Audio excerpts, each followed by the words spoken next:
কিন্তু আমাদের ভেতরে কি হচ্ছে তা কি কাউকে আমরা প্রকাশ করি? বলি না তো ভালো আছি। কিন্তু যদি আমি আবার প্রশ্নটা ঘুরিয়ে করি, আপনারা কি সত্যি ভালো আছেন? না। সত্যি যারা যারা বলেছেন হ্যাঁ আমরা খুব ভালো আছি, তারা কি সত্যি ভালো আছে? একটু ভেতর থেকে বলুন ভালো আছেন। ভালো আছে, বাহ, ওনার জন্য একটা বড় করে হাত তালি। ফার্স্ট টাইম কজন এসেছেন? একটু হাতটা তুলুন। আচ্ছা, আমি একটু পেছন দিক থেকে আপনার একটু নামটা বলবেন, পরিচয়টা বলবেন। কোথা থেকে আসছেন? টলিগঞ্জ রোড। আচ্ছা, আপনি কার সঙ্গে আসছেন? দেবদাস। আচ্ছা, ঠিক আছে। আমি হরিদেব খুব শুক্লা। আপনি হরি আসছেন? ও, আপনি কারোর সঙ্গে আসছেন? হ্যাঁ, সুস্মিতা রিমান।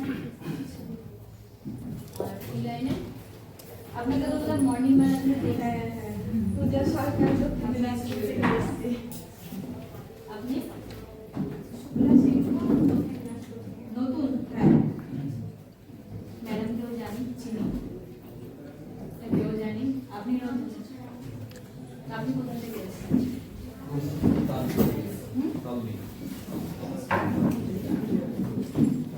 এই লাইনে নতুন কি? দেখুন না।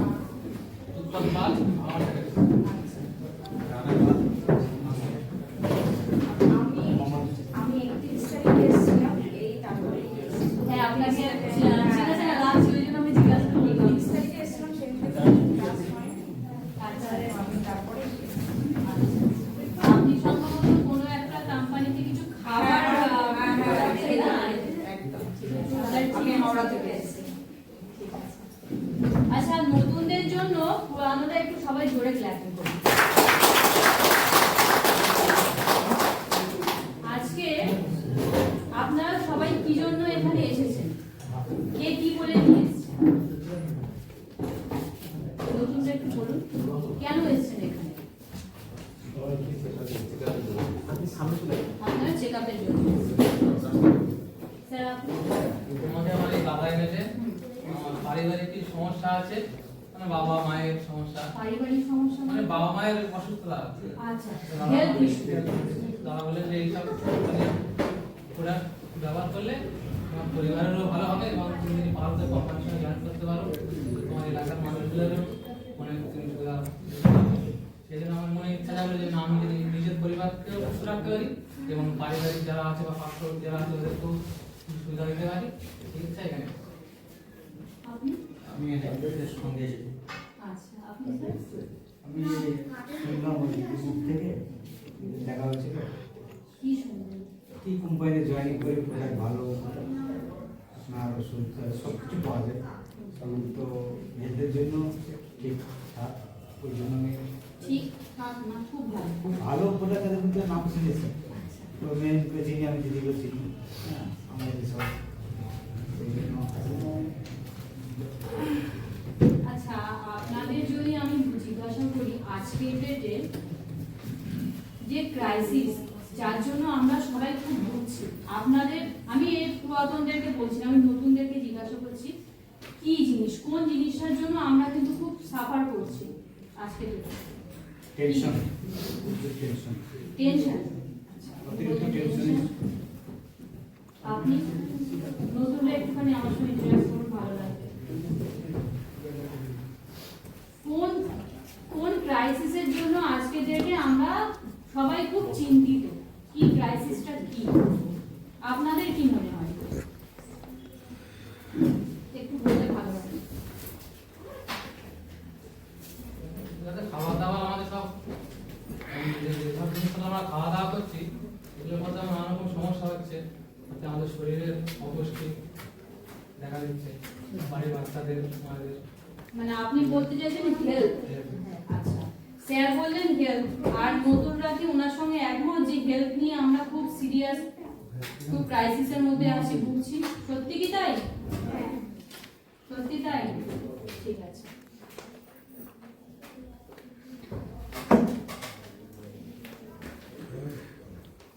শুধু হেলথ, আর কোনো ক্রাইসিস মনে হচ্ছে কিছু আছে নাকি? আমার শরীর ভালো হয়ে গেলে আমার সব একদম ওকে?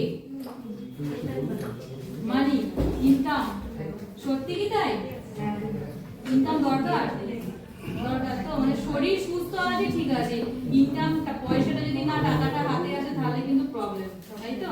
হেলথ তো সব টাইম তাহলে হেলথ আর ওয়েলথ, তাই তো?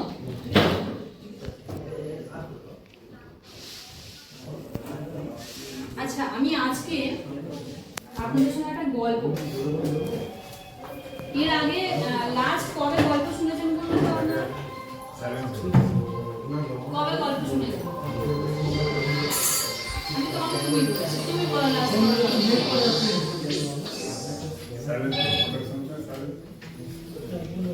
মনে নেই, কারোরই মনে থাকার কথা নয়, ঠিক আছে?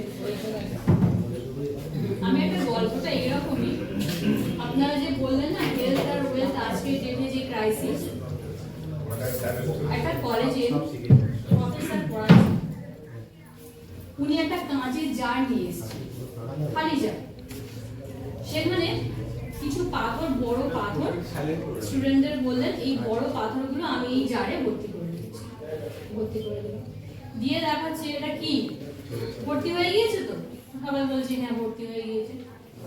তারপরে যে নুড়ি পাথর, যেগুলো ছোট ছোট যে পাথরগুলো, সেই পাথর কিছু এনে ওই জারের মধ্যে দিয়ে একটুখানি নাড়িয়ে দিল, নাড়িয়ে দিলে কি হলো, ওই মাঝখানে যে গ্যাপগুলো ছিল গ্যাপগুলো আস্তে আস্তে ভর্তি হয়ে গেল। তারপরে আনলো বালি, প্রথমে ওই দুটো দিয়ে ভর্তি করলো, তারপরে বালি এনে বাকিটা ওতে দিল, দিয়ে আর একটুখানি নাড়িয়ে দিল, তাহলে কি হবে, বালিটা ওই মাঝখানে মাঝখানে ভেতরে ভেতরে দুটো পুরো সেট হয়ে গেল, গেল তো। এবার উনি বোঝাচ্ছেন যে এই পাথর, নুড়ি আর বালি, এই তিনটের সঙ্গে আমাদের লাইফটা কিভাবে ওতপ্রোতভাবে জড়িত। বড় যে পাথরগুলো আমি যদি প্রথমে বালি দিয়ে ভর্তি করি, পাথর বাদ দিয়ে প্রথমে বালি দিয়ে ভর্তি করি, তাহলে কি ওই বড় পাথরগুলোর কোনো জায়গা থাকতো ভেতরে ঢোকার? থাকতো না। বা ছোট পাথর দিয়ে যদি আমি ভর্তি করতাম, তাহলে পরে কি বড় পাথর ঢোকানো যেত? যেত কি? যেত। তাহলে সবকিছুর একটা প্রসেস আছে। বড় পাথর যেগুলো, সেই বড় পাথর বলছে এগুলো হচ্ছে আমাদের লাইফের আমাদের প্রায়োরিটি। আমাদের প্রায়োরিটি কি? কোনটা বেশি প্রায়োরিটি দিই আমরা?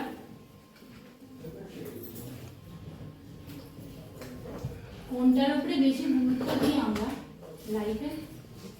ফ্যামিলি, পরিবার, তাই তো নাকি ভুল বললাম আমি কিছু? তাই তো, সবার আগে আমাদের কাছে আমাদের পরিবার, আমাদের ফ্যামিলি, তাই তো? ফ্যামিলির আগে, তারপরে আদার্স অন্য কিছু সাইড। তাহলে বড় পাথর দিয়ে কেন ভর্তি করা হলো? যে ওই বড় পাথরগুলো হচ্ছে আমাদের পরিবার, আমাদের ফ্যামিলি মেম্বার্স, ঠিক আছে? তারপরে ভর্তি করা হলো কোনটা? ছোট পাথর। ছোট পাথরগুলো কি? ছোট পাথরগুলো হচ্ছে আমাদের যে চাওয়া পাওয়া, আমাদের হেলথ, আমাদের যে আশা, আমরা কি চাই, গাড়ি বাড়ি, যা যেটা সব শান্তি আল্লাহ দিয়ে যেটা করে, আমার শরীর ভালো থাকবে, এই সমস্ত কিছু হচ্ছে আমার ওই ছোট পাথর। লাস্ট যে কি দিয়ে ভর্তি করা হলো? বালি দিয়ে। বালিটা কি জানা আছে? বালিটা হচ্ছে গসিপিং, পিএনপিসি। তাহলে লাইফে তো আমাদের সবকিছুই আছে, প্রথমে যদি আমি ওই পিএনপিসি দিয়ে আমার লাইফটাকে পুরো ভর্তি করে দিই জারটাকে, তাহলে কি এইগুলো কোনো জায়গা থাকবে? থাকবে না। তাহলে আজকে ডেটে যেমন বললেন যে হেলথ নিয়ে ক্রাইসিসে আমরা সবাই খুব ভুগছি, সত্যি আমরা ভুগছি, সেই জন্য আমি এই গল্পটা আজকে বললাম। আপনাদের কি জানা আছে যে আমি যে পুরোপুরি সুস্থ, কত পার্সেন্ট মানুষ আছে যে পুরোপুরি সুস্থ? জানা আছে কারো? কেউ নেই না? অবশ্যই আছে, অবশ্যই আছে। ওয়ার্ল্ড হেলথ অর্গানাইজেশনের নাম শুনেছেন? ওয়ার্ল্ড হেলথ অর্গানাইজেশন বলছে মাত্র 5% পিপল, মাত্র 5% মানুষ যারা পুরোপুরি সুস্থ, পুরোপুরি সুস্থ। সুস্থতার ডেফিনেশন কিভাবে দিয়েছে? সুস্থ মানে আমি শারীরিক দিক থেকে সুস্থ, আমার শরীর যদি ভালো থাকে তাহলে কি আমার মেন্টালি আমি সুস্থ থাকবো না? থাকবো না? থাকবো তো। মেন্টালি যদি সুস্থ, আমার যদি ফিনান্সিয়াল, আমার শরীরও ভালো থাকবে, শরীর ভালো থাকলে আমার মেন্টালি আমার ভালো থাকবে। শুধু তাই নয়, যদি আমার শরীর ভালো থাকে, আমার মেন্টালি ভালো থাকে, তাহলে সেই জায়গা থেকে আমি কি সোশ্যালি সামাজিকভাবে আমি ভালো থাকবো না থাকবো না। একটা মানুষের কাছে যদি প্রচুর টাকা থাকে, তার স্বাস্থ্য ভালো থাকে, খুব ভালো, তা সেই জায়গায় সমাজে তার জায়গা ভালোভাবে থাকবে নাকি খারাপ থাকবে? অবভিয়াসলি ভালো থাকবে সমাজে। ওটা হচ্ছে সুস্থতার ডেফিনেশন, এটা হচ্ছে আমার কথা না। 15% মানুষ যারা একদম পুরোপুরি অসুস্থ বিছানা সজ্জা, ঠিক আছে, চলে মানে কোনো রকমে চলছে, ওষুধ বন্ধ বা কোনো প্রবলেম হলে হয়তো ওনারা মারা যেতে পারে, আর ওখানে কোনো রাস্তা নেই। কত হলো? 20% তো, আর তাহলে কত পড়ে আছে? 80%।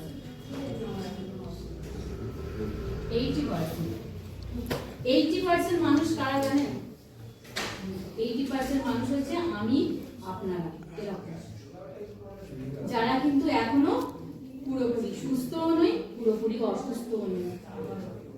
মানে যে কোনো মুহূর্তে হয়তো একটা বড় কোনো দুর্ঘটনা ঘটে যেতে পারে, বা হসপিটালে একটা বিল আমাদেরকে কিন্তু এই দারিদ্র সীমার নিচে নিয়ে চলে যেতে পারে। এই কথাটা কি আমি ঠিক বললাম না ভুল বললাম? ঠিক তো? তাহলে আমরা আজকে আপনারা এসছেন, উনি বলছেন হেলথ নিয়ে আপনি এখানে এসছেন, ঠিক আছে। আজকের ডেটে হেলথ, সত্যি হেলথ নিয়ে আমরা খুবই প্রবলেমে আছি।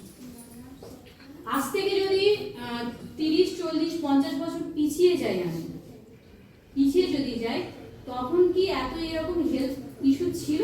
আপনাদের কি নতুনরা একটুখানি আমাকে বলুন, ছিল কি? আজকে ডেটে ধরুন স্ট্রোক বেড়ে গিয়েছে না কমে গিয়েছে? প্রচুর মাত্রায় বেড়ে গিয়েছে। করোনা ইনজেকশনের পর থেকে কিন্তু স্ট্রোক প্রচুর মাত্রায় বেড়ে গিয়েছে। তাহলে যদি ওই 30, 40, 50 বছর আগে যখন ছিল, সেই জায়গায় না স্ট্রোক কত হতো, ক্যান্সার যেটা কিন্তু ঘরে ঘরে ঘরে ঘরে ছেড়ে গেছে। ক্যান্সার কিন্তু আগে খুব রেয়ার শোনা যেত, একটা দুটো, এখন কিন্তু ম্যাক্সিমাম শোনা যাচ্ছে। যাচ্ছে না? যাচ্ছে তো। আর্থারাইটিস, অস্টিওপোরোসিস, তারপর কি ডায়াবেটিস, সুগার, মাইগ্রেন, এই ইস্যুগুলো কি ছিল আগে? এই কথাগুলো কি খুব প্রচলিত ছিল? জানতাম না আমরা। আজকে ডেটে ব্লাড প্রেশার হাই হয়ে যাচ্ছে, খুব লো হয়ে যাচ্ছে, হচ্ছে তো। এইসব প্রবলেমগুলো আসছে। এই যে প্রবলেমগুলো আসছে 30, 40, 50 বছর আগে, আজকে যে অর্থনৈতিক সংকটে আমরা সবাই ভুগছি, সেই জিনিসটাও কি ছিল কি? আপনাদের কি মনে হয় ছিল কি? তখন তো জায়গা জমি অফুরন্ত ছিল, চাষবাসও ভালো হতো। এখন পপুলেশন, লোক সংখ্যা বেড়েছে না কমেছে? আপনাদের কি মনে হয়? বেড়েছে তো। তখন তো কম ছিল, তখন জায়গা জমিও কিন্তু অঢেল ছিল, বেশি ছিল, অথচ লোক সংখ্যা কম ছিল, খাদ্যের কোনো অভাব হতো না, মানুষের কিন্তু এত সমস্যা, এত রোগ মারত না শরীরে। কিন্তু আজকের ডেটে হয়েছে কি, লোক সংখ্যা প্রচুর মাত্রায় বেড়ে গেছে, তার সঙ্গে কিন্তু লোক সংখ্যা বাড়লে কি হবে? জায়গা জমি ঘর বাড়ি তৈরি করছে, জায়গা কমছে তো। তাহলে আমাদের কি খাবার অভাব হচ্ছে না? খাবার আমাদের অফুরন্ত যোগান এসে যাচ্ছে। আগে তবু না খেতে পেয়ে মারা যেত, এখন কিন্তু আমরা খেয়ে মরছি, এটা কিন্তু বাস্তব। কেন? ওই যে চাষ করা হচ্ছে না জমিতে, জমিটা তো অল্প, কিন্তু আমার তো চাই অনেক। বছরে যখন 2 বার চাষ হতো, সেই জায়গায় বছরে 4 বার থেকে 5 বার হচ্ছে। কেন হচ্ছে? ওই জায়গায় সার, বিষ, অক্সিটোসিন ইনজেকশন, এই সমস্ত কিছু তো অ্যাপ্লাই করেই তো হচ্ছে। আজকে মাংস থেকে, মাছ থেকে যাই খাই না কেন, প্রত্যেকটাতেই কিন্তু বিষ তো। তাহলে আমরা ওই বিষটা ইনজেক্ট খাচ্ছি তো, তাহলে এটা কোথায় যাবে? আমাদের শরীরের মধ্যেই যাচ্ছে তো। এইটা হচ্ছে একটা কারণ। দ্বিতীয় কারণ হচ্ছে ওই পিছিয়ে গেলে এখন যে আজকের ডেটে ঘটনা হচ্ছে, আমরা যে টাকা পয়সার জন্য যে ছুটছি, দিন রাত ছুটে যাচ্ছি তো ইনকাম করার জন্য, ওই সময় কি এত এরকম কম্পিটিশন ছিল? এত কম্পিটিশন ছিল না। তাহলে কি আপনাদের মনে হয় না যে এই যে কম্পিটিশনের বাজারে আমরা সবাই ছুটছি ইনকাম করার জন্য, সবাই ছুটছি, একটা টেনশন তো কাজ করছে। দাদাভাই প্রথমে বললেন টেনশন, সত্যি টেনশন তো একটা কাজ করছে, আপনি বললেন না টেনশন কাজ করছে। এই টেনশন, এই যে ডিজিজগুলোর নাম আমি বললাম, এগুলোকে বলা হয় মডার্ন ডিজিজ। এই যে টেনশন, এই টেনশনগুলো থেকেই কিন্তু এই ডিজিজগুলো আস্তে আস্তে আস্তে আস্তে আমাদেরকে কিন্তু ঘিরে ধরছে, আমরা কিন্তু সেটা বুঝতে পারছি না। তাহলে কি এইখান থেকে আমরা কোনোদিন বেরোতে পারবো না? বেরোতে তো আমাদের হবেই, কিন্তু আমরা কিভাবে বেরোবো, তাই না? আমরা কি এইভাবেই মরে যাবো? না, সবকিছুর একটা রাস্তা আছে, সবকিছুর একটা সলিউশন আছে। আপনারা কি জানেন যে আমাদের শরীরে 80% রোগ কি জন্য আসে? প্রপার ব্লাড সার্কুলেশনের অভাবে। প্রপার ব্লাড সার্কুলেশনের অভাবে।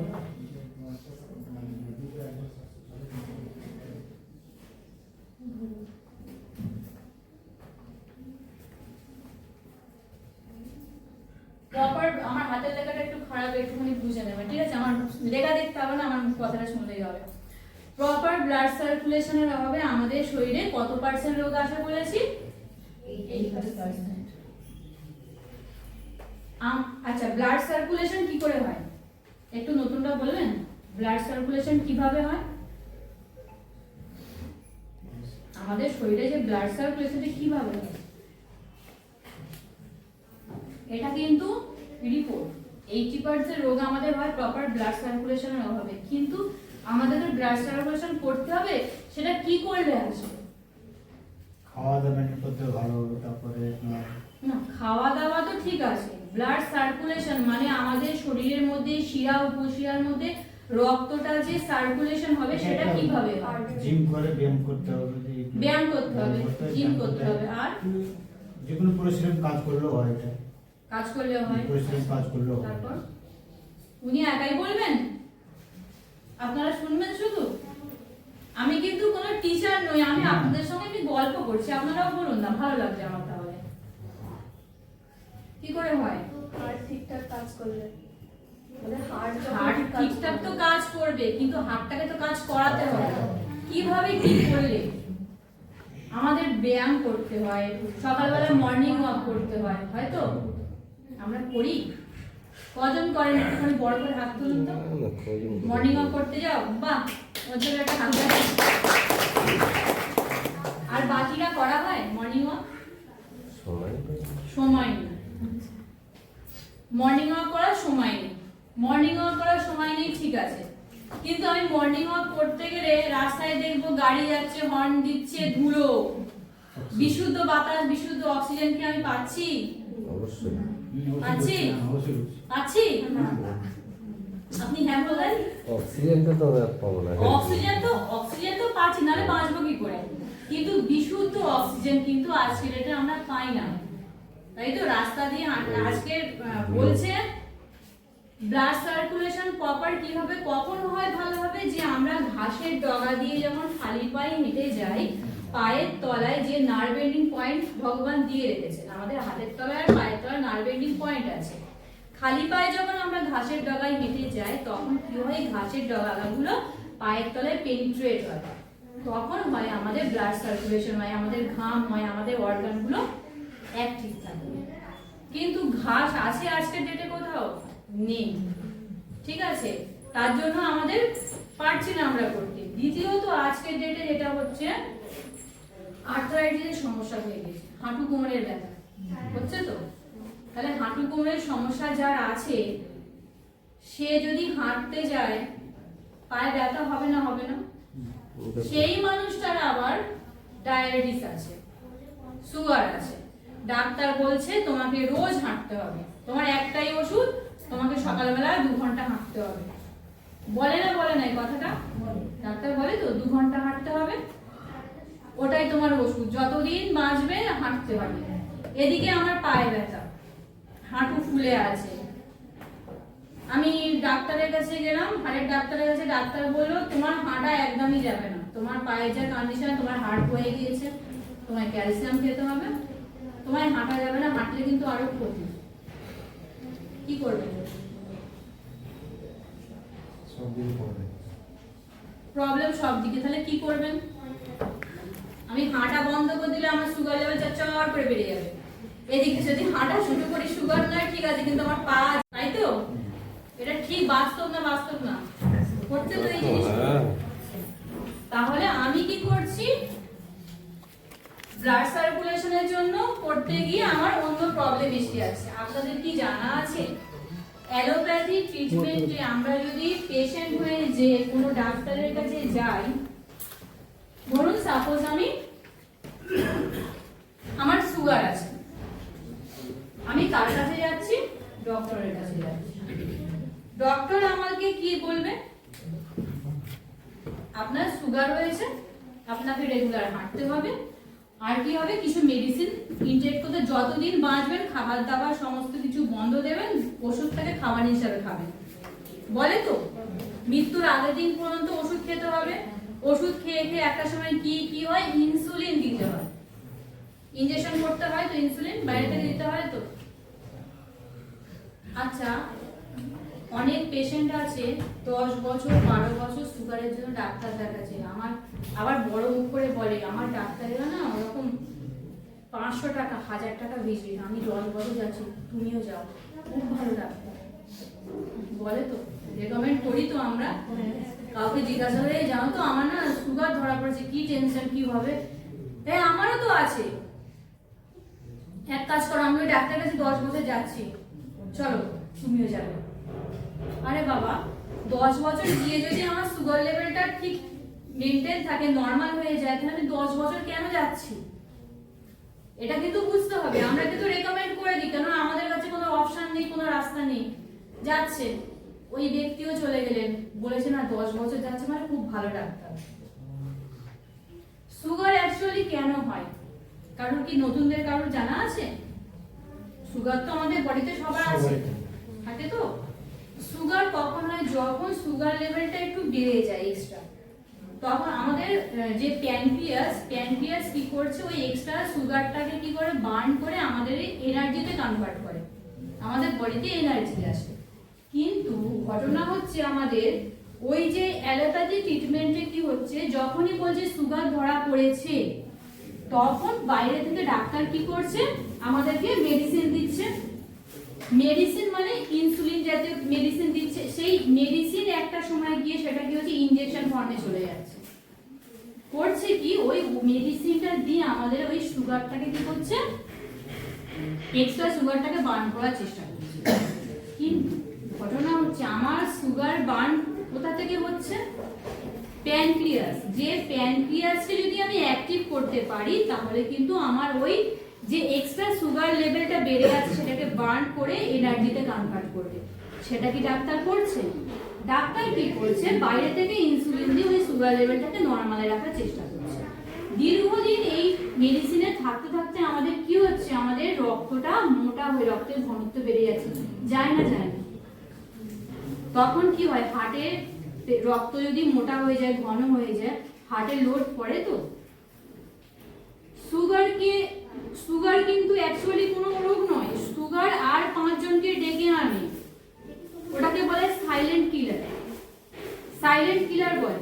সুগার হয়েছে কোনো ব্যক্তির, তারপরে কি হয়, সেই সুগার থেকে আস্তে আস্তে কিন্তু সেই মানুষটার কিডনি ড্যামেজ হতে শুরু করে, চোখ নষ্ট হতে শুরু করে, চোখে পাওয়ার বাড়ে, হার্টে লোড পড়ে। তাহলে বলো কি আমার সুগার ধরা পড়েছে, আমি গেলাম ডাক্তারের কাছে, সেই জায়গায় গিয়ে আমার কি হলো, কিডনিতে প্রবলেম দেখা দিচ্ছে। তাহলে ডাক্তার আমাকে তো, আমি আবার পেশেন্ট হয়ে গেলাম না?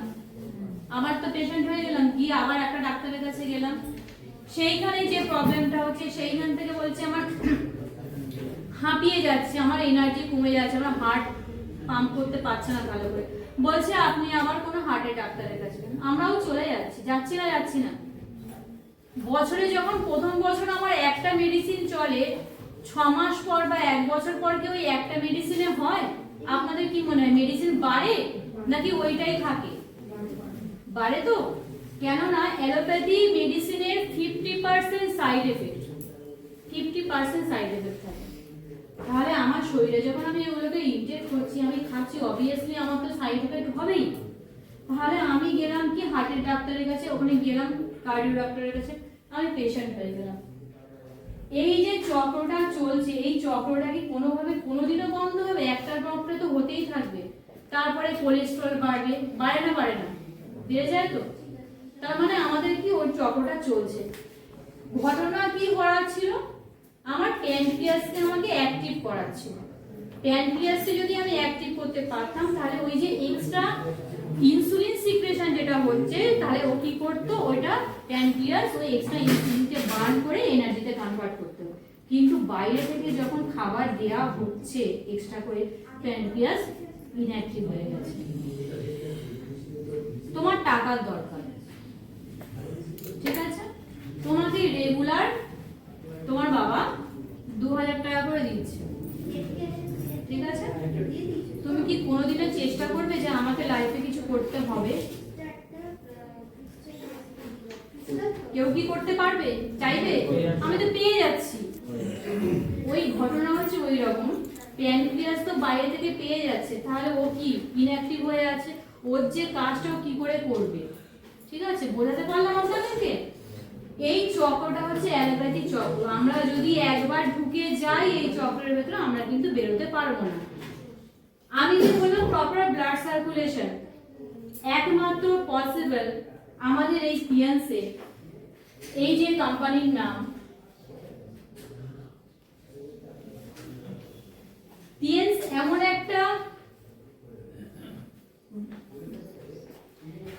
একটা ডিভাইস আবিষ্কার করেছেন যেটাকে বলা হয় বিসিএম। বিসিএম মানে হচ্ছে blood circulatory massager machine. BCM এর কাজ কি? আমি যে বললাম যাদের সুগার আছে হাঁটতে বলে ডাক্তার, অথচ হাঁটুতে ব্যথা, আমি হাঁটতে পারবো না। বিসিএম এ যদি কেউ 15 মিনিট দাঁড়ায়, 5 কিলোমিটার সায়েন্টিফিক জগিং এর সমান। সায়েন্টিফিক জগিং কোনটা? ওই যে বললাম প্রথমে ঘাসের ডগার উপর হাঁটলে যে পায়ের তলায় ঘাসের ডাগাগুলো যেভাবে পেনিট্রেট করে, বিসিএম সেই কাজ করে। বিসিএম এর এই যে বোলস গুলো আছে না, এই জায়গায় বাইরে বিসিএম রাখা আছে, আপনারা নতুনরা গিয়ে একবার ইউজ করে যাবেন। এই জায়গায় পায়ের তলায় প্যানক্রিয়াসের পয়েন্ট আছে। তাহলে আমি যখন এখানে দাঁড়িয়ে 15 মিনিট ব্যবহার করব, কি হচ্ছে? আমার প্যানক্রিয়াসটা অ্যাক্টিভ হচ্ছে। আপনার ঘুম পাচ্ছে? আপনি একটু হাতটা খুলে বসুন, একটু হাতটা খুলে বসুন প্লিজ। না, আপনি একটু খুলে বসুন। সবাই একটু ক্যাজুয়ালি বসুন, এরকম ভাবে জড়সড় হয়ে বসবেন না, ঠিক আছে?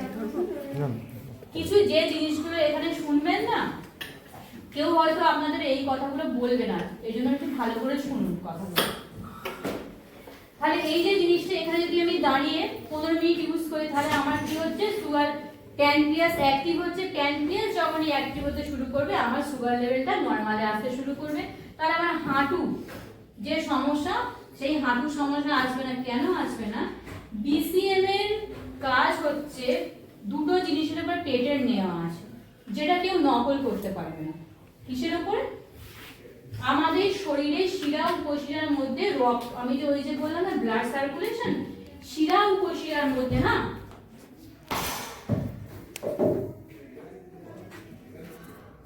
এইভাবে রক্তকে ঘুরিয়ে ঘুরিয়ে প্রবাহিত করে।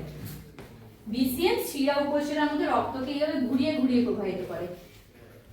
ঘুরিয়ে ঘুরিয়ে যদি প্রবাহিত করে, কারো সাপোজ ব্লকেজ হয়েছে, হার্টের ব্লকেজ হয়েছে, সেই জায়গায় যদি আমি বিসিএমটা ইউজ করি, বিসিএম ইউজ করলে 100% হার্টের ব্লকেজ ক্লিয়ার হয়ে যায়, 100% ক্লিয়ার হয়ে যায়, ঠিক আছে? তাহলে একটা ধরুন বাচ্চাদের যে ফিটার যে বোতলটা কিভাবে পরিষ্কার করতে হয়? এরকম ভাবে নাকি এরকম ঘুরিয়ে ঘুরিয়ে পরিষ্কার করা হয়? ঘুরিয়ে ঘুরিয়ে তো। তাহলে বিসিএম এর কাজ হচ্ছে আমাদের শিরা উপশিরার মধ্যে রক্তকে এইভাবে ঘুরিয়ে ঘুরিয়ে। তাহলে যদি আমার সাইডে কোনো রকম ব্লকেজ থেকে থাকে, যদি কোনো ব্লকেজ থেকে থাকে, ও কি করছে? রক্তকে এইভাবে ঘুরিয়ে ঘুরিয়ে প্রবাহিত করে সেই ব্লকেজটাকে পুরোপুরি ক্লিয়ার করে দিচ্ছে, পুরোপুরি ক্লিয়ার করে দিচ্ছে।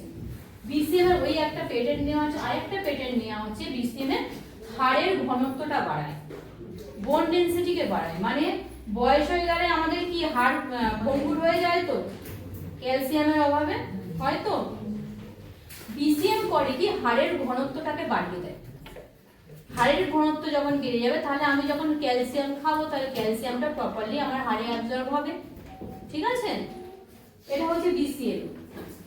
এটা আমি তাহলে কি বললাম, ব্লাড সার্কুলেশনের অভাবে 80% আমাদের শরীরে রোগ হয়। যদি কেউ বিসিএমটা ব্যবহার করে অনেকগুলো সমস্যা, যাদের হার্টের ব্লকেজ ক্লিয়ার হয়ে যাবে, হাঁটুর সমস্যা হলে সেটাও ভালো হয়ে যাবে। ব্লাড সুগার যেটা বললাম, সুগারও কিন্তু নর্মালে আসে। আরো অন্যান্য অনেকগুলো মেজর প্রবলেম বিসিএমে কিন্তু সেরে যায়। 2 নম্বর, নার্ভের মাধ্যমে ইলেকট্রিক সার্কুলেশনের অভাবে মানে ব্রেনের ইলেকট্রিক সার্কুলেশনের অভাবে 10% রোগ আসে। ইলেকট্রিক সার্কুলেশনের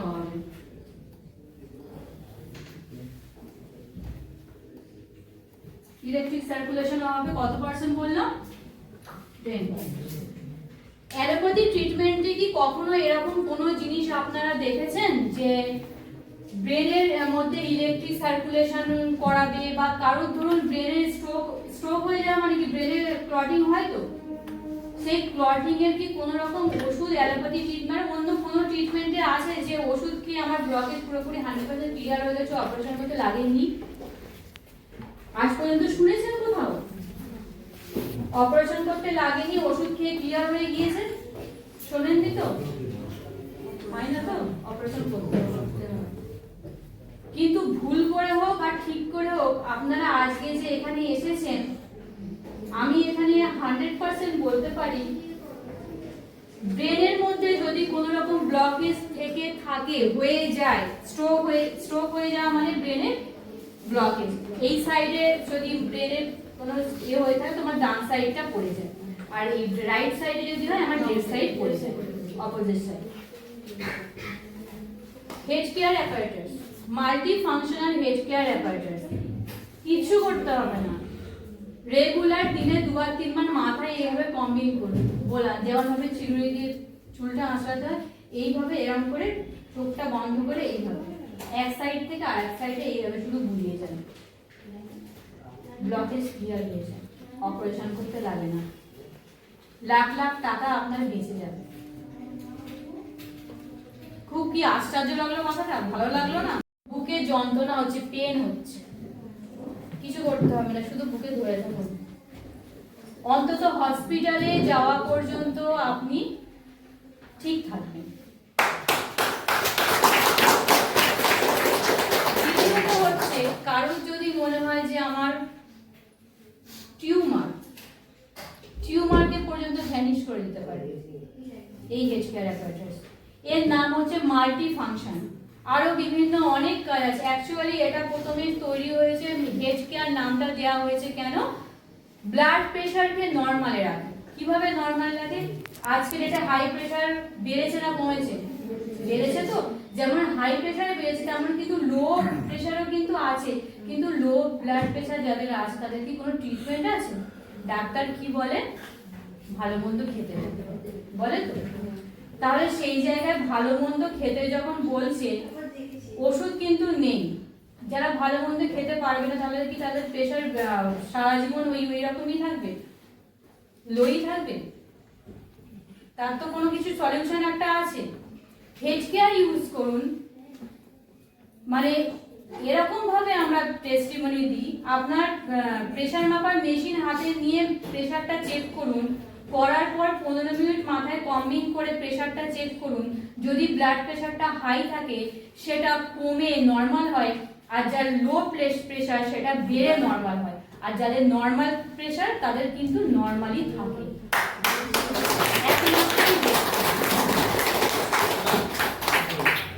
আমরা ওষুধ খাচ্ছি সেটা আমাদের শরীরে যাচ্ছে, আমরা বুঝতে পারছি তার কারণে আমাদের শরীর খারাপ চলে যাচ্ছে, এতে কি এমন জিনিস আছে যার কারণে আমাদের এই রোগগুলো চলে যাচ্ছে? আচ্ছা, এটা পরে আলোচনা করলে আমার শেষ করে দিই। আচ্ছা, এই যে এসিটা চলছে, লাইটটা জ্বলছে, কি করে জ্বলছে কি আমি জানি? সেটাই তো আমরা মনে যাচ্ছে কি এমন আছে। আমি সেটাই বলছি, কি আছে কি নেই সেটা আমার জানার বিষয় নয়। কেন নয়? এই মেশিনটা ইউরোপ কান্ট্রি থেকে সিই সার্টিফিকেশন পেয়েছে।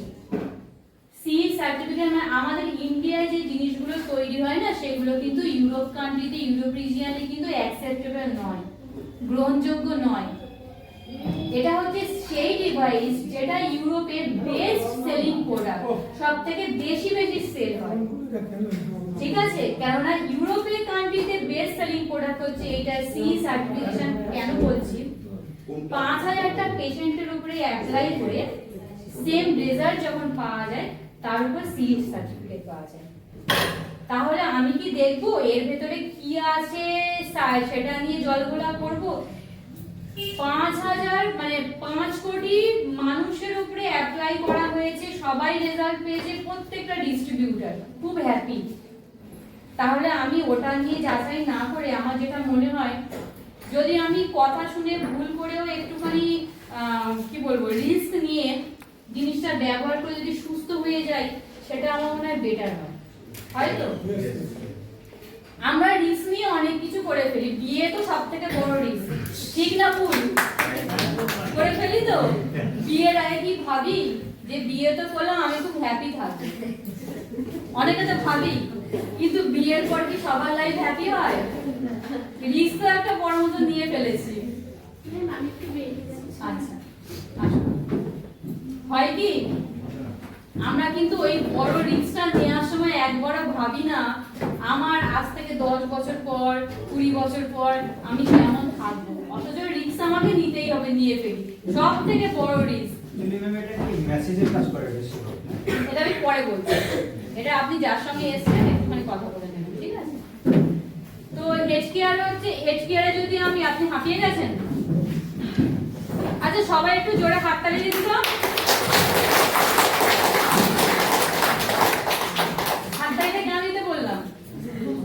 নিজের জন্য। ঘুম পাচ্ছে, আমাদের হাতটা নার্ভেটিং পয়েন্ট আছে, এইভাবে যখন হাততালিটা বাজে ওগুলো কি হয়? অ্যাক্টিভেট হয়, ওই জন্য হাততালিটা দিতে বললাম। হেড কেয়ারের কি আছে তো? আচ্ছা আমি ডিস্ট্রিবিউটর কজন আছে একটু হাত তুলুন তো। আচ্ছা হেড কেয়ার কজনের কাছে আছে একটুখানি হাত তুলুন। আছে? হেড কেয়ারের দুটো টেস্টিমনি আমি শুনবো, কে বলবেন? একটু এখানে আমার কাছে আসুন। আছে? নেই তো? সাগরাদি আছে? আচ্ছা গুড মর্নিং সবাইকে। Good morning. মনে হচ্ছে না যে এখন গুড মর্নিং কেন দিলাম? আমি পাগল হয়ে গেছি, তাই মনে হচ্ছে না? গুড ইভিনিং হচ্ছে। কেননা আমাদের এটা ইন্টারন্যাশনাল যে ব্যবস্থা, তার জন্য আমাদের এটা কোথাও না কোথাও এখন সকাল, তার জন্য আমাদের সবসময় কি বলতে হয়? Good morning. Good morning. আর একটা কথা, গুড মর্নিং এর মধ্যে একটা আলাদা এনার্জি থাকে। গুড মর্নিং বললাম মানে দিন শুরু হয়ে গেল। আর আপনাদের সঙ্গে তো প্রথম দেখা হচ্ছে না সারাদিনে। আর গুড আফটারনুন বললে একটু ঝিমিয়ে পড়া হয় না, আর গুড নাইট বললে মনে হয় ঘুমিয়ে পড়ে, যার জন্য গুড মর্নিং। ঠিক আছে? ঠিক আছে, তো আমি যেটা বলি যে আমাদের এই হেড কেয়ার, এটা হচ্ছে আমাদের মানে আমার বিশেষ করে আমার কথা বলি যে আমার এটা লাইফ ফিরিয়ে দিয়েছে। কেউ জিজ্ঞাসা করছে না তো কেন কেন সেটা আমি বলে দিই। এই হেড কেয়ার যখন আমাকে প্রথম দেখায় আমার বর, আমার এখানে আপলাইনেরা আছে, আমার বলতে লজ্জা নাই, কারণ তাদেরকে আমি সেই টাইমে বসতে জায়গা দিই দিনই কেন সেই বিশ্বাসটুকু আমার ছিল না যে এত কাজ হয়, বিশ্বাস ছিল না। তো আমার বর বলেছিল যদি তোকে সারাতে হয় তো এই মানে টিএমস থেকে সারাবো, এই হেলথটা তোকে এখান থেকে সারাবো, তুই করলে কর, না হলে তুই ব্যাঙ্গালোর চলে যা। হ্যাঁ তুই একাই যা, আমি কিন্তু পয়সা কিছু দিব না। তো আমরা কি পরাধীন, পারবো না স্বাধীন চলতে? পারবো না, কারণ হাত পাততে গেলে বড়ের কাছে, নাহলে পকেট চুরি করতে হবে, এই দুটো কাজ আমরা ভালো পারি, তাছাড়া পারি না। তো এই জিনিসের জন্য আমরা কি করি, ওখানে কিন্তু সেই জায়গাটা আমার আজ স্যারদের জন্য আমি হাততালি চেয়ে নেবো যে আমাকে আমার যখন মাইগ্রেনের ব্যথা ছিল, তো আমার এই প্রোডাক্টটা আমাকে বের করে বলছে, সেদিন প্রচন্ড ব্যথা, আমাদের বাড়ি যেদিন যায় স্যার, আমার বর আগে কেএসি করার জন্য 590 টাকা দিয়ে এসেছিল। তো আমি ভেবেছিলাম যে ওদেরকে বেটা আমার বাড়িতে পেয়েছি, টাকাটা তো আদায় করে ছেড়বো। কারণ আমার এইদিকে বিশ্বাস ছিল না। আগে আমি অ্যালোপ্যাথি চিকিৎসার মাধ্যমে ছিলাম, ওখানে আমি একটা ডাক্তারের হেলথের কাজ করতাম, মানে ওখানে কাজ করতাম ওই জায়গাটাতে। তো যখন এই কথাটা বলে তো আমার ওই জায়গাতে যে বড় বড় ডাক্তারেরও তাহলে ফেল হয়ে যাবে, এইসব জিনিস যদি ইউজ করে মানুষ ভালো হয়ে যায়। কিন্তু তখন আমি সেই জায়গাতে ভুলছিলাম। কেন ভুলছিলাম? আমরা সে খাবারটা আদৌ খাইনি, ইউজই করিনি, আগে আমি কিন্তু নেগেটিভটা ভেবেছিলাম। তা আমাদের মধ্যে নেগেটিভটাই বেশিরভাগ আসে, কারণ আমরা সেটা না জানতেই বলে দিই। আমরা যদি বাড়িতে বিরিয়ানি রান্না করি, আমরা চেখে দেখলাম না যে বিরিয়ানির টেস্টটা কেমন, আগে আমরা বলে দেয় বিরিয়ানি ভালো হবে না। কিন্তু আগে খাওয়ার জন্য কিন্তু আমাকে বিরিয়ানির টেস্টটা বুঝতে হবে, খেলে কত বোঝা যাবে যে রান্নাটা ভালো হয়েছে কি খারাপ হয়েছে, তবেই কত আমি ওটা নির্বাচন করতে পারবো। তো আমার ক্ষেত্রে একটা ঘটনাটা ঘটেছিল। তো এই হেড কেয়ারটা আমাকে আমি বসেছিলাম, মাথা যন্ত্রণা করছিল, সে টাইমে আমি কি করেছিলাম, 3 মিনিট আমাদের স্যার আছে উনি আমাকে বলেছিলেন দিয়ে দে। তো আমাকে মাথাতে বললো মাথাটা উদম করবেন না, আপনি দিয়ে দেবেন। তো আমাদের মুসলিমে জানেন যে মাথাটা মানে পরপুরুষকে দেখাতে হয় না, তো সেইভাবে আমাকে বললো আপনি উদম মানে মাথাটা নামাবেন ঠাকুরটা।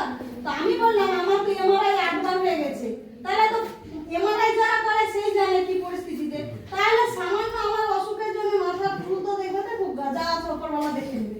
সেগুলো আমি নামালাম, 3 মিনিট আমাকে ইউজ করিয়ে দেয়। তো 11 বছরের ব্যথা নিমেষে ভালো হয়ে গেছে। আমার জীবন ফিরিয়ে দেন, আমার হেলথের বিশুদ্ধ ফিরিয়ে দিয়েছে, আমার অর্থনৈতিক এখান থেকে ফিরিয়ে দিয়েছে, আমার লাইফ স্টাইলটাকে চেঞ্জ করে দিয়েছে। এই হেড এটা শুধু মানে head care multifunctional head care না, এটা একটা লাইফের হেড কেয়ার। কারণ লাইফে যার বাড়িতে আছে তার বাড়িতে মানে একটা মিনি হসপিটালের মতন আছে। কারণ এখানে এই জিনিসটাতে বলতে লাগলে সারাদিন বললেও মনে হয় 10 দিন ধরে বললেও কিন্তু এর যে গুরুত্ব সেটা বোঝাতে পারা যায় না, বলা মানে কমই বলা হবে, শেষ করা যাবে না। হ্যাঁ, তো এই জিনিসটা যে এতটাই ভালো। তো আজ আমার বাড়িতে তখন একটা জন্য সঙ্গে সঙ্গে দেওয়ার পর আমি কি করলাম, ইউজ করার পর আমি সঙ্গে সঙ্গে যে টাকাটা নেওয়ার জন্য আমি রেডি ছিলাম, তখন আমার পকেট থেকে আমি টাকা সঙ্গে সঙ্গে অ্যাডভান্স দিয়েছি, তাই তো স্যার? কেন আমি এই জিনিসটা নিই? কেন আমি এই জিনিসটা আমার দরকার, আমার শরীরের প্রয়োজন। কারণ এত ডাক্তার দেখিয়েছি, এখানে কলকাতায় ভাঙুর বলে একটা হসপিটাল আছে শুধু মাথারই ডাক্তার, সেখানে আমি দীর্ঘ 1 বছর ধরে ওষুধ খেয়েছি, কিন্তু আমার সারাতে পারেনি। আজ আমার এখানে বেশি দিন হয়নি, 2.5 বছর হলো, 3 বছরে পা দিয়েছি, কিন্তু এখন আমি অনেক অনেক কিছু পেয়েছি। এই জন্য আমি বলবো প্রত্যেকটা মানুষ যারা নতুন এসেছেন তারাকে বলবো যে লাইফকে ফিরাতে চাইলে একটাই সাবজেক্ট আছে, যে হেলথ আর ওয়েলথ এখান থেকেই পাওয়া যায়। সেই জন্য ম্যাডাম আমাকে বলবো হেড কেয়ার কিন্তু হাওড়াদি খুব সুন্দর করে বললেন, ওনার মাইগ্রেনের সমস্যা সত্যি ভালো হয়ে গেছে।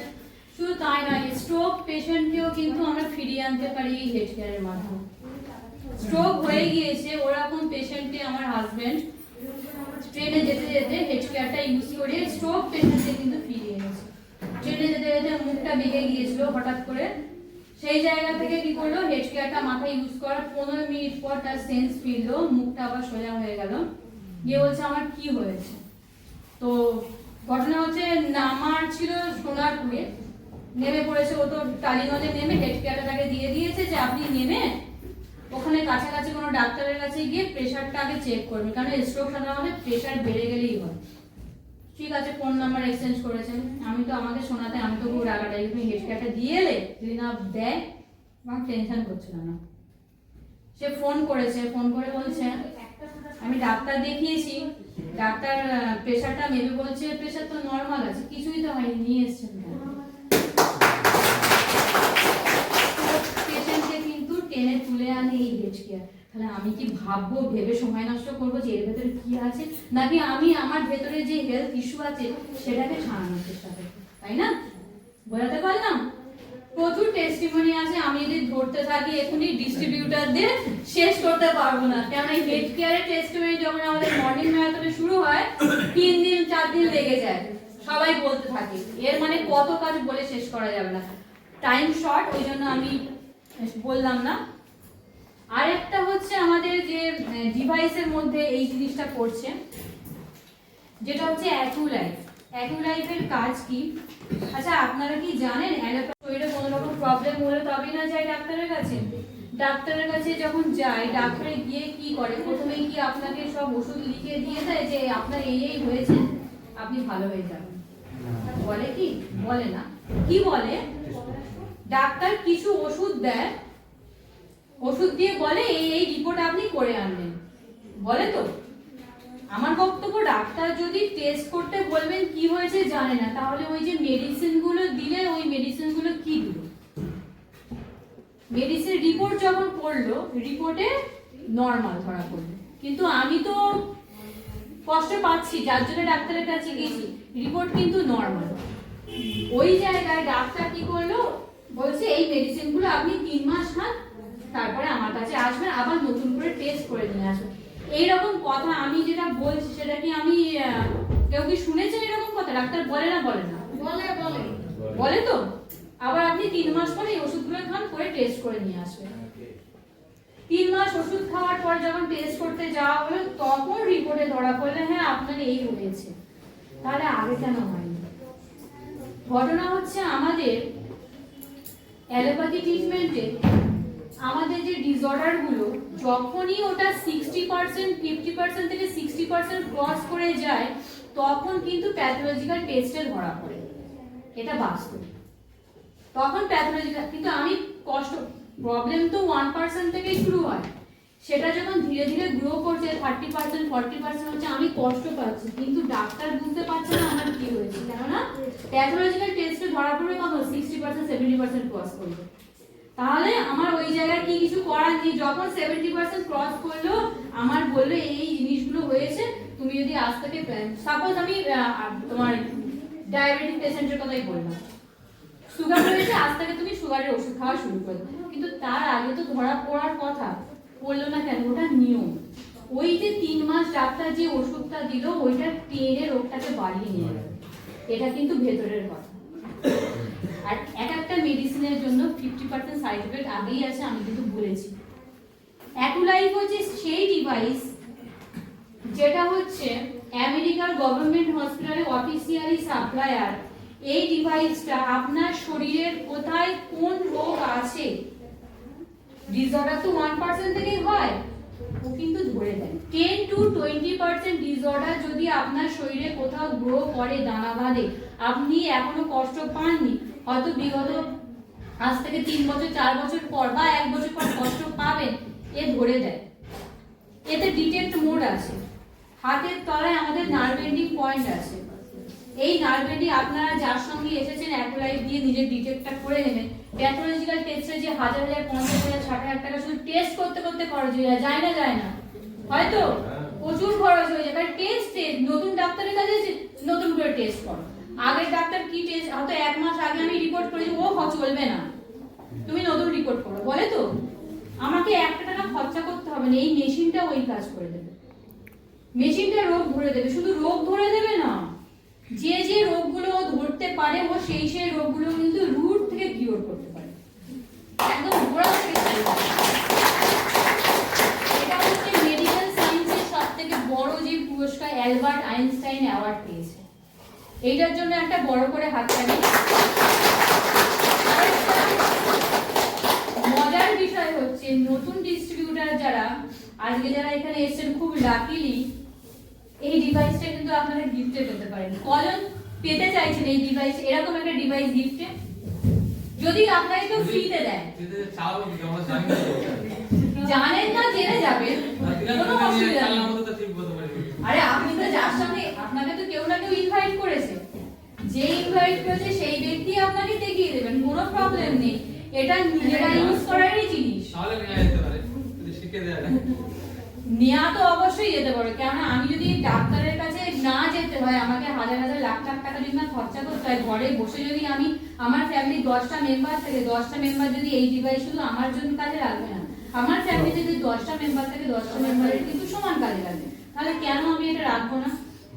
আমার যদি হার্টের প্রবলেম হয়, এর মধ্যে আছে, এখানে চার্ট দেওয়া আছে। ও আমার এটাই ভুল হয়েছে, চারটা আপনাদের দেখানো হয়নি, ওই জন্য আপনি গোল গোল করে বলছেন, আমিও গোল গোল করে। ও কে বললেন? ও হ্যাঁ, এই দেখতে পাচ্ছেন, 1 মাস কেন, সারা জীবন প্রবলেম নেই, কিন্তু জিনিসটা গিফটে কোম্পানি দিচ্ছে সেটা নেওয়ার চেষ্টা করুন। সেটা অবশ্যই। এটার দাম অনেকটাই, ঠিক আছে, এটা আমি পরে বলছি। এখানে দেখুন হার্টের পয়েন্ট আছে, এখানে চোখের পয়েন্ট আছে, এখানে হাঁটুর পয়েন্ট আছে, সমস্ত কিছু আমাদের শরীরে যা যা অর্গান আছে সমস্ত কিছু পয়েন্ট আছে এখানে, ঠিক আছে। এই পয়েন্টগুলোতে শুধু ধরে থাকতে হবে 5 মিনিট করে, শুধু ধরে থাকতে হবে। ডিটেক্ট মোড প্রথমে দেবেন, যেখানে ব্যথা লাগছে একটুখানি লাগবে সেইখানে আপনি রিলিফ মোড আছে, এখানে রিলিফ মোডে দিয়ে রেগুলার 5 মিনিট থেকে 10 মিনিট একই টাইমে ধরে থাকবেন। আবার 15 দিন গ্যাপ দেবেন, 15 দিন পরে একদিন গ্যাপ দেবেন, কি 2 দিন গ্যাপ দেবেন, দিয়ে আবার করবেন। রুট থেকে কিওর হয়ে যাবে, কোনো ডাক্তারের কাছে আপনাকে যেতে হবে না। আমাদের ফ্যামিলি সমস্ত কিছু সেরে যাবে। এইডস আর ক্যান্সারকে আমরা দূরে রাখি, ওই দুটো বাদ দিয়ে সব সেরে যাবে, 100% সেরে যাবে। শুধু বিশ্বাস করতে হবে, শুধু বিশ্বাস করতে হবে, সব সেরে যাবে।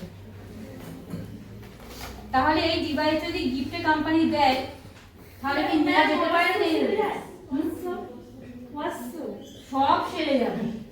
যার সঙ্গে এসেছে একটুখানি বসে পরে কথা বলে নেবেন, ঠিক আছে, আমি বলে নিই। আচ্ছা, আরেকটা ডিভাইস আছে যেটা হচ্ছে ব্রেসলেট। এটা হচ্ছে লেডিস ব্রেসলেট, জেন্টস ব্রেসলেটও আছে। ব্রেসলেট এটার কাজ হচ্ছে মোবাইল রেডিয়েশন আছে ডেটে খুব কি ভালো না খারাপ হচ্ছে? রেডিয়েশনের জন্য আজকের ডেটে কিন্তু প্রচুর প্রবলেম হচ্ছে তো আমাদের এনার্জি পাওয়ার শরীর থেকে কমে যাচ্ছে। তাহলে এনার্জি যদি কমে যায় আমরা কি সারাদিনে ঠিকমতো কাজ করতে পারবো? পারবো না। আজকের ডেটে মোবাইল রেডিয়েশনের জন্য মেয়েদের ইনফার্টিলিটি বেড়ে গিয়েছে, এটা কি জানা আছে? বন্ধাত্বটা কিন্তু বেড়ে গিয়েছে। আজকের ডেটে বিবাহিত মহিলারা বিয়ের পর কনসিভ করতে পারছে না, প্রচুর প্রবলেম ফেস করছে। ঠিকঠাক ভিডিও করে করে ফোন ছাড়ে না। আচ্ছা, এটা হচ্ছে স্ট্যাটিস্টিক যে মেয়েদের আমাদের ইন্ডিয়ান ভারতে মেয়েদের ইনফার্টিলিটি আর ছেলেদের মেল পাওয়ার কিন্তু কমে গিয়েছে মোবাইল রেডিয়েশনের জন্য। একমাত্র মোবাইল রেডিয়েশনকে গার্ড করতে পারে আমাদের এই ব্রেসলেট, ঠিক আছে। এই ব্রেসলেট দেবো আমি একদম নতুনকে দেবো। কে আসবেন আমার সঙ্গে ভলেন্টিয়ার করে? একজন আসুন, পেয়ে যাবে। নতুন একজন আসবে, তুমি এসো। এর আগে দেখেছো? কে আসবে? নতুন একজন আসবে। হ্যাঁ, মেয়েকে অবশ্যই আসতো, আমি তো ছেলের হাত ধরে টানতে পারবো না।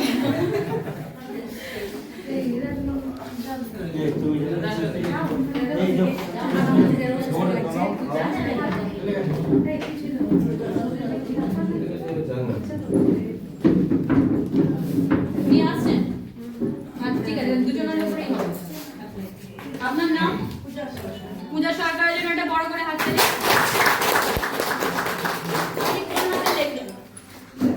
ডান হাতে তো? আচ্ছা, একটু সরে যান। এইরকম ডান পাটা আর ডান হাতটা এরকম তুলে দাঁড়ান, সামনের দিকে তাকান। আমি যদি আপনাকে এদিকে টানি, আপনি পড়ে যাচ্ছেন তো, এমনি সাইড টানলে আমি আপনাকে নিচের দিকে টানবো, আপনি আমাকে আটকাবেন। সামনের দিকে তাকান, রেডি? টানি। ও বাবা, তো একটুখানি টান দিয়ে পড়ে যাচ্ছে, আর একবার টানছি, ঠিক আছে। আপনি আটকানোর চেষ্টা করবেন আমাকে, ঠিক আছে? রেডি? পারছেন? ঠিক আছে। আচ্ছা, কোন দিকে টানলাম? বাম দিকে মানে সাইডে টানলাম না নিচের দিকে টানলাম? নিচের দিকে তো, ঠিক তো? আচ্ছা, এটা হাতে করুন।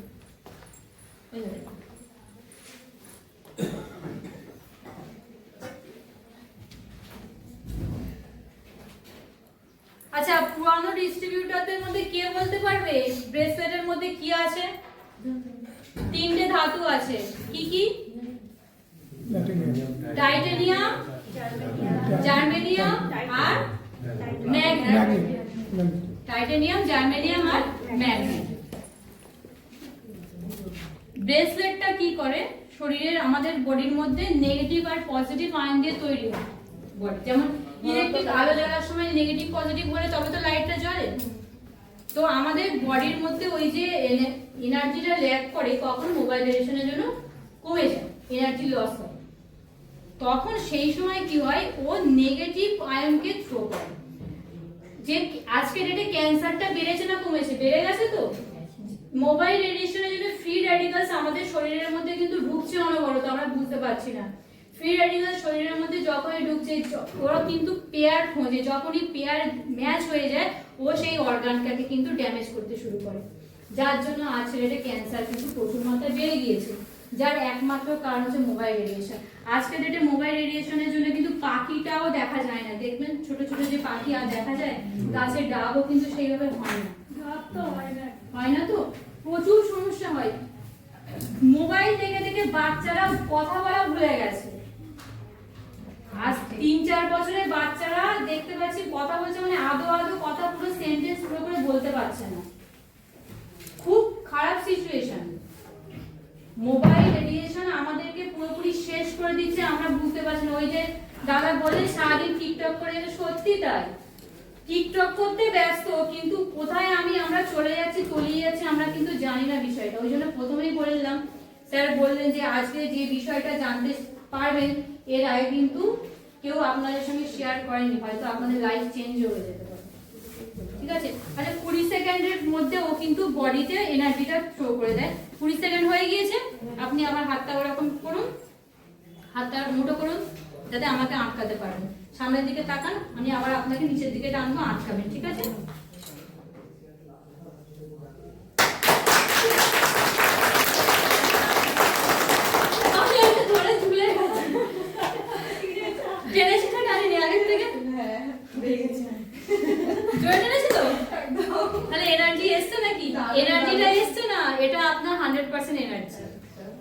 এটাই আপনার 100% এনার্জি। মোবাইল রেডিয়েশনের জন্য এই এনার্জিটা ল্যাক করছিল, বুঝতে পেরেছেন?